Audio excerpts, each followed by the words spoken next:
My dear viewers and learners, welcome, নমস্কাৰ।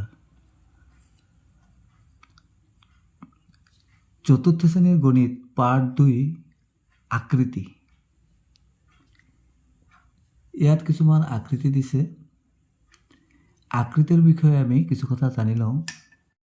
মৰমৰ ছাত্ৰ ছাত্ৰীসকল, তোমালোকে এইটো এটা মেজ বাক্য দেখিছানে? এইটো হ'ল আয়তীয় ঘনক, মানে আয়তীয় আকৃতি। এইটো কি কয়? আয়তীয় ঘনক। এই যে আয়তীয় ঘনকটো আছে, এই আয়তীয় ঘনকটোৰ তোমাৰ এইবিলাক হ'ল পিঠি বা তল। এইকেইটা আছে, এটা, দুখন, তিনিটা, চাৰিটা, পাঁচটা, ছটা। তাৰমানে তল কেইখন আছে? ছখন, মানে পিঠি ছটা আছে। আৰু চুক কেইটা আছে? এই চুক 1, 2, 3, 4, 5, 6, 7, 8টা চুক আছে। এই যে দুটা এনেকৈ ৰেখা মিলিলে য'ত মিলিছে এইটোক চুক বুলি কয়। 8টা আছে। আৰু কাক কেইটা আছে? ইয়াত 1, 2, 3, 4, 5, 6, 7, 8, 9, 10, 11, 12টা আছে। 12টা মানে 12টা কাক আছে। এইবিলাক কাক 1, 2, 3, 4 আৰু সেইপিনেও 4, 8, তাৰপিছত 9, 10, 11, 12টা কি আছে? কাক আছে। এনেকৈ আকৃতিবিলাক কি বুলি কয়? ঘনক। ঘনকৰ মানে তলবিলাক কি থাকে? সমান থাকে। মানে এইটো এইপিনে হওক এইপিনে হওক। ইয়াৰো তলকেইখন আছে 1, 2, 3, 4, 5, 6খন। ইয়াৰো তলকেইখন 6খন আছে। আৰু চুক কেইখন আছে? চুক কেইটা আছে? 1, 2, 3, 4, 5, 6, 7, 8টা আছে। আৰু কাক এইপিনে 1, 2, 3, 4, এইপিনে 4, 8, 9, 10, 11, 12। তাৰমানে আয়তীয় ঘনকৰ নিচিনাই ইয়াৰো এই ঘনকৰো পিঠি কেইটা থাকে? পিঠি বা তল 6খন, আৰু চুক 8টা আৰু কাক 12টা। কিন্তু এই ঘনক আৰু আয়তীয় ঘনকৰ মাজত পাৰ্থক্যটো এইটো হ'ল যে ইয়াৰ তলবিলাক কি থাকে? সমান থাকে। ইয়াৰ অকল বিপৰীত তলবিলাকে সমান থাকে। বিপৰীত এইটোৰ বিপৰীত, যেনেকৈ এইটোৰ বিপৰীত এইটোৰ বিপৰীত এইটোৰ বিপৰীত তলবিলাকে সমান থাকে। এতিয়া শংকু বৰ্তমান মোৰ ওচৰত নাই। শংকুটো এনেধৰণৰ থাকে। এই শংকুটো এনেকৈ থাকে, যেনেকৈ আইচক্ৰীম এনেধৰণৰ আকৃতি বুলি কয়, শংকু বুলি কয়। শংকুৰ পিঠি থাকে 2খন, আৰু কাক এটাই থাকে কাক, আৰু চুক কেইটা থাকে? এটা। ছাত্ৰ ছাত্ৰীসকল, এইটো এনেকৈ ধৰণৰ আকৃতিবিলাক কি বুলি কয়? চুংগা।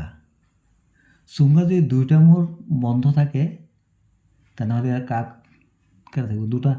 আৰু তলতে কেইখন থাকিব? 3খন। এইপিনে এটা, এইপিনে এটা, 2টা, আৰু এইটো এটা ধৰি 3টা। এটা বক্ৰতল থাকে। আৰু যদি চুংগাটো এটা মূৰ বন্ধ থাকে, যেনেকৈ গ্লাছ, তেন্তে কাক হ'ব 2টা আৰু তল হ'ব 2খন। এই আকৃতিটো মন কৰে। এইটো হ'ল গোলক আকৃতি। এই গোলক আকৃতিৰ হ'ল ইয়াৰ কোনো চুকো নাই, আৰু গোলক আকৃতিৰ বস্তুৰ কি নাথাকে? চুক আৰু কাক নাই। খালি তল কেইখন আছে? এখনি তল আছে। মানে যেনেকৈ ৰাখে এখনি তল কেইখন আছে? এখন। ইয়াত কিছুমান আৰ্হি দিছে। এই আৰ্হিত থকা আকৃতিবোৰৰ নাম লিখি অংকন কৰিব গৈছে। যেনেকৈ এইটোত কি আছে? আয়তীয় ঘনক। এইটো আয়তীয় ঘনক, আয়তীয় ঘনক। আৰু কি আছে? চুংগা আছে, যে এই ডোখৰটো চুংগা।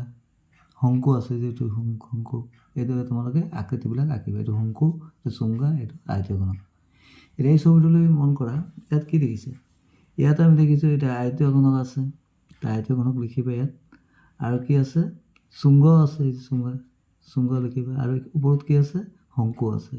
তাৰমানে এই ছবিবিলাক ইয়াত আঁকি দিলে হ'ব। আৰু এইটোত কি আছে?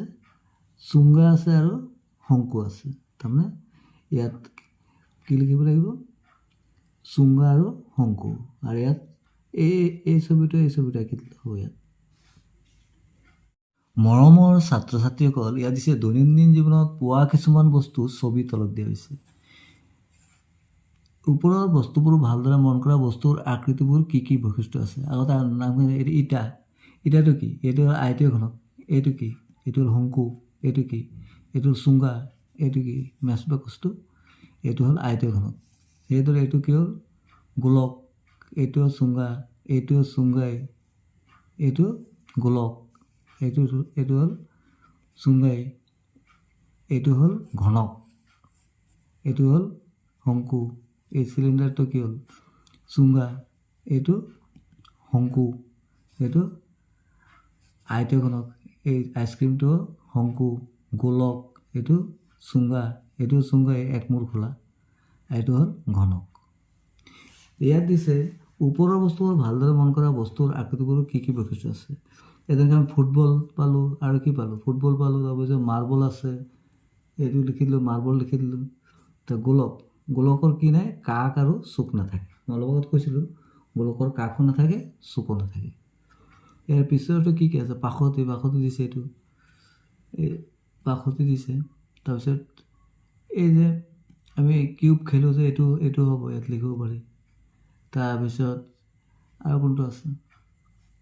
তো ইয়াৰ হ'ল সকলো তলবিলাক কি থাকে? ঘনক সমান। তাৰপিছত আয়তীয়খন আমি ইয়াত কি লিখিব? ইটা লিখিব পাৰোঁ, মেচবাকচ লিখিব পাৰোঁ। ইয়াত কি লিখি দিবা? ইটা, মেচবাকচ, বস্তুৰ নাম লিখি দিলোঁ। আৰু এটা কি আছিলে? ডাষ্টাৰ আছিলে। আয়তীয় ঘনকটো কি? আয়তীয় ঘনকৰ বিপৰীত তলবিলাক সমান থাকে। তাৰপিছত চুঙা কোনখিনি আছে? চুঙাটো বহুত আছে। এই মমবাতিডাল আছে, চিলিণ্ডাৰ আছে, এইটো আছে মানে ফায়াৰ এক্সটিংগুইচাৰ, মানে জুই নুমুৱাৰ, এইটো হ'ব, এই বেটাৰীটো হ'ব, গ্লাছটো হ'ব। যিকোনো দুটা নাম ইয়াত লিখি দিবা। আৰু চুঙাৰ কি?